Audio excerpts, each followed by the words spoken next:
No. No. So, I don't know.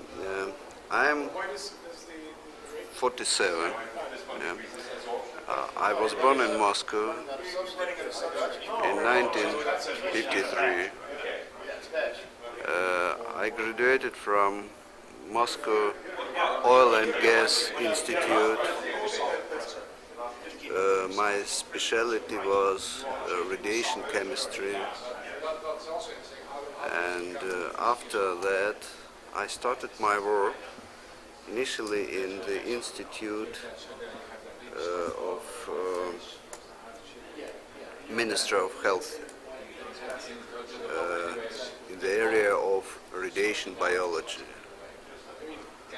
And then I joined to the laboratory of Professor Blandon in Institute of Organic Chemistry. And my area was catalysis and application of isotopic technique for investigation of mechanisms of chemical reactions. So from that time, it was approximately in 1979, we work on the problems of initially we investigated several reactions like hydrogenation, dehydrogenation, aromatization, so on and so forth. Also some homogeneous reactions where we investigated like metathesis using isotopes. And maybe from 1980, 1981, we started our work in the area of investigation of sulfide catalysts for hydrodesulfurization. Now, how did you decide to go in science? Well, how to say? I thought about my parents wanted that I'll be a scientist, but I don't know. At school, well, yeah, I wanted to work in science, but maybe not in chemistry. Initially, I was very interested in history, in archaeology, and maybe before I graduated from our high school, I wanted to be, how to say, physiologist. Yeah, but I don't know. It happened that I started my education in that institute because it was very, at that time it was very popular application of irradiation for any objects, including chemistry, physics, and it was very interesting for me. So after that I started my work there. Now, how did you just go to college? What was the selection procedures there? It was easy. Not competitive. Yeah, it was. Yes, it was some competition, but for me it was not so difficult. Mm-hmm. And how was it done? By exams or? Yeah, I passed some exams, and it was normal procedure in Russia. Some entrance exams we should pass, and then after selection, some of pupils begin to be students of the university or some others. And as undergraduate, where did you go? Sorry? Which university? It is, well, it was not university, it was institute. At that time, the name of that institute was Institute of Oil and Gas Industry, named after Gubkin. Now it is Academy of Oil and Gas, maybe. This is another name. So, And how did after you graduate from college, to go to graduate school? sorry. To get your PhD? Yeah, well, I made my PhD directly in the Institute of Organic Chemistry when I started as a researcher. So it was not special education for PhD. I was not exactly PhD student. I was a researcher, a young researcher, so on and so forth. And during my work, I prepared my theses and finished them at 1999. I graduated as PhD. And how did research change as the government changed? What do you mean government changed? When it became more open to the West, the USSR, or is it too political?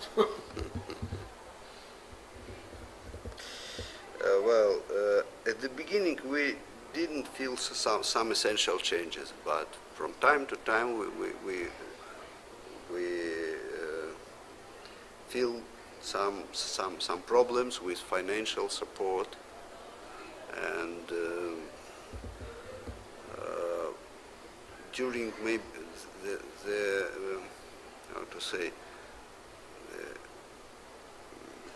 most difficult were during the period between 1992, 1996, in that period. But after that, situation a little bit stabilized, and then even we observed some growth in the financial situation. So just now it may be not so bad a situation than it was maybe 5-6 years ago. Now, what was the initial research you did with isotopes? It is a general question. I don't know what I can answer. The way that you got into using radioisotopes in catalysis. Yeah. Well, it is a special area, I believe. And but most of researchers do not pay their attention on this area because they think that it is enough to get information about structure of catalysts, about chemical composition, and before and after reaction, and on this basis they make some conclusions about behavior of catalyst during the reaction. But sometimes it's not enough. Sometimes it's enough, but sometimes not enough.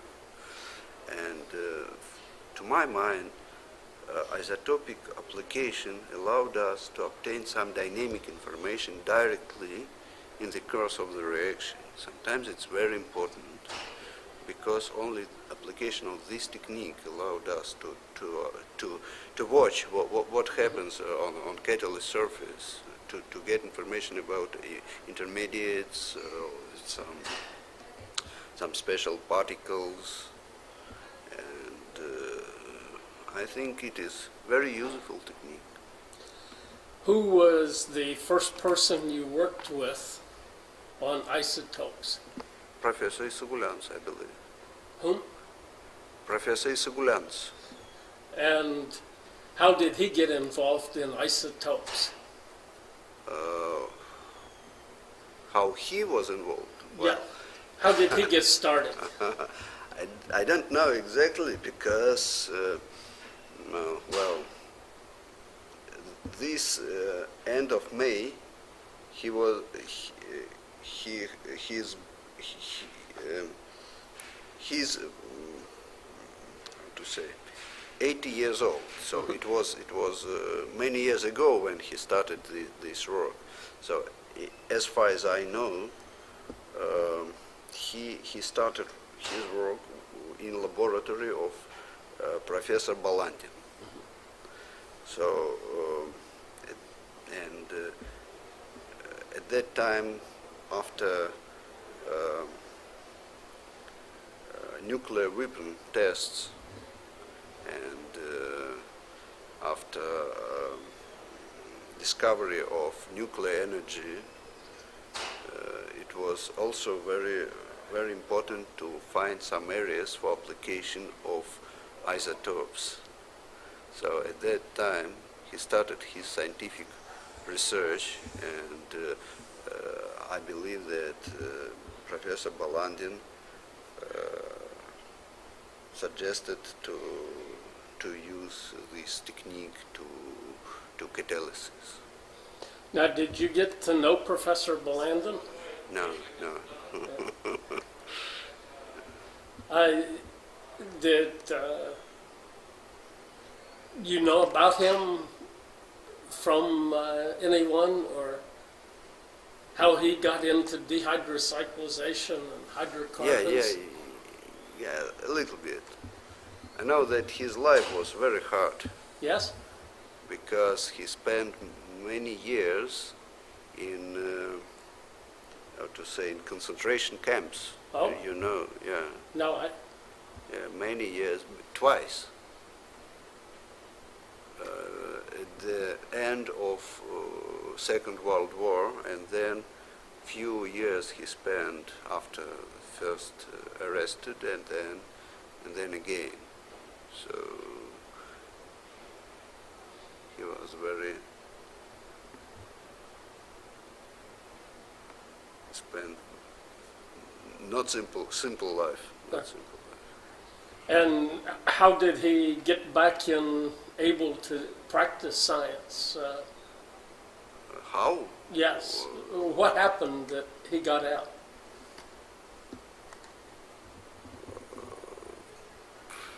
I don't know exactly. Mm-hmm. I don't know.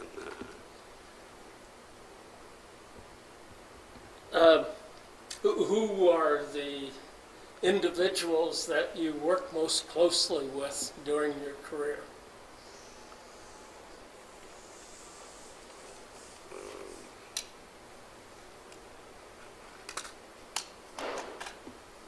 Who works? Describe some of the people that you work with. First of all, I should name Professor Sigulянц, of course.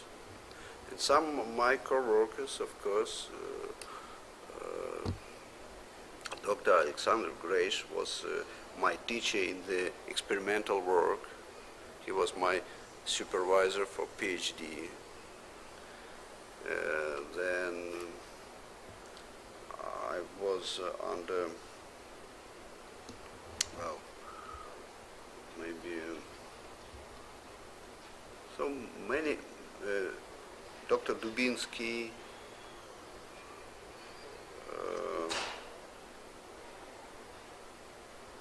Рождественская, so on and so forth, many.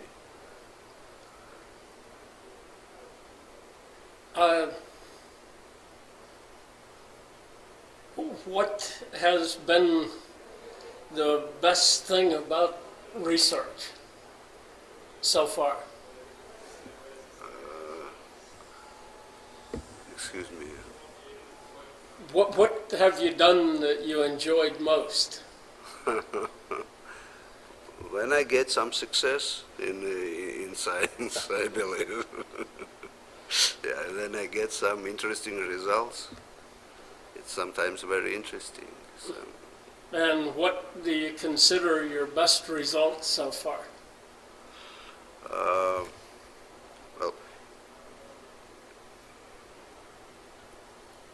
I think that interesting result means that this result can allow me to go for one stair more upstairs, comparing my previous knowledge. I think that's it. That's all. So my parents, well, my father was born in 1919 in Chisinau, and my mother was born in Moscow. They are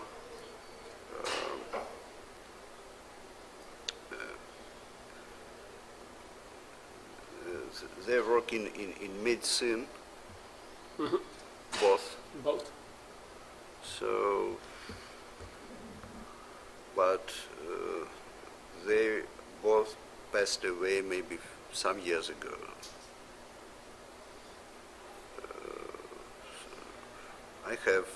I'm married. This is my second marriage. My wife, I love my wife. I have son. He is 24. 20, let me, 20,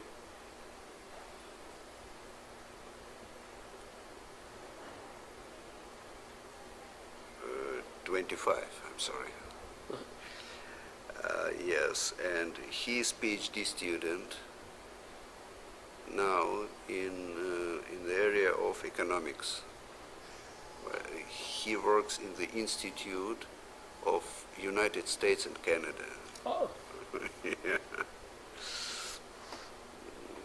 So, but he never was in the United States or in Canada, and he planned to visit it maybe this autumn as for practice.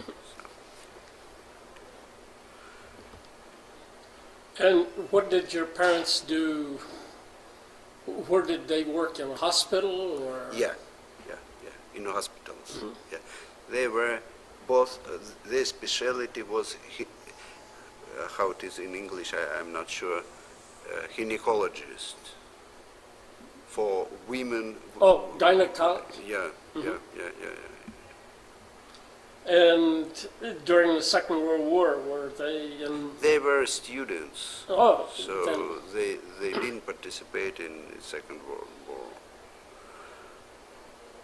So, as for my grandfather, well, my grandfather and grandmother from father's side were in during the war in evacuation, and they died in Middle Asia.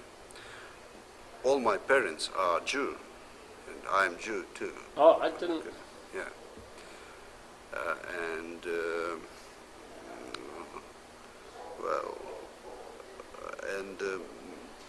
parents of my mother spent Second World War also maybe very far from battle area.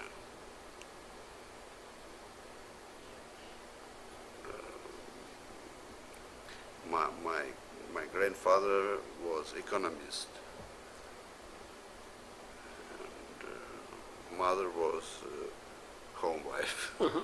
Now your grandfather was in the government or university or? No. He works for some company. Oh. He was a economist for a company in Russia? Yeah, in Russia. But it was not, of course, private company. It was state company. Oh, okay. Yeah. But was he involved then in each of the 5-year plans, or was he removed from that? I don't know exactly. At that time when I was interested in these things, he was very old. Oh.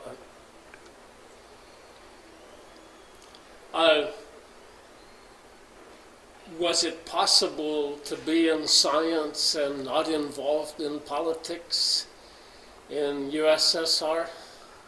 Uh, sometimes, sometimes it's necessary to do. Well, I'm not involved in political life just now, but from time to time we need to do something in this area to prevent some changes No. yes, we can face. The same, this situation was in 1991, you know, it was some sort of military coup. And I remember that at that time we were on our summer vacations in Middle Asia with my wife. And when we learned about some changes in Moscow, we very quickly came back, and it was necessary to go to our building of our government. We call it also like White House, and try to prevent some military activity from this group of people who wanted to take a power at that time. Now, did you avoid being involved in research for military radiation, or No, it was always just catalysis? just pure catalysis, that's all. I think. What do you see the biggest changes from in the last 20 years? In Russia, you mean? Yes. Possibility to, for example, to go abroad, Yes. possibility to think like I want to think, so some freedom. I think it's very important thing. Yes, in Canada, I wanted to video, but they wouldn't let me. Yeah, yeah. Sure. Is there anything else that... I don't know, maybe not. Oh.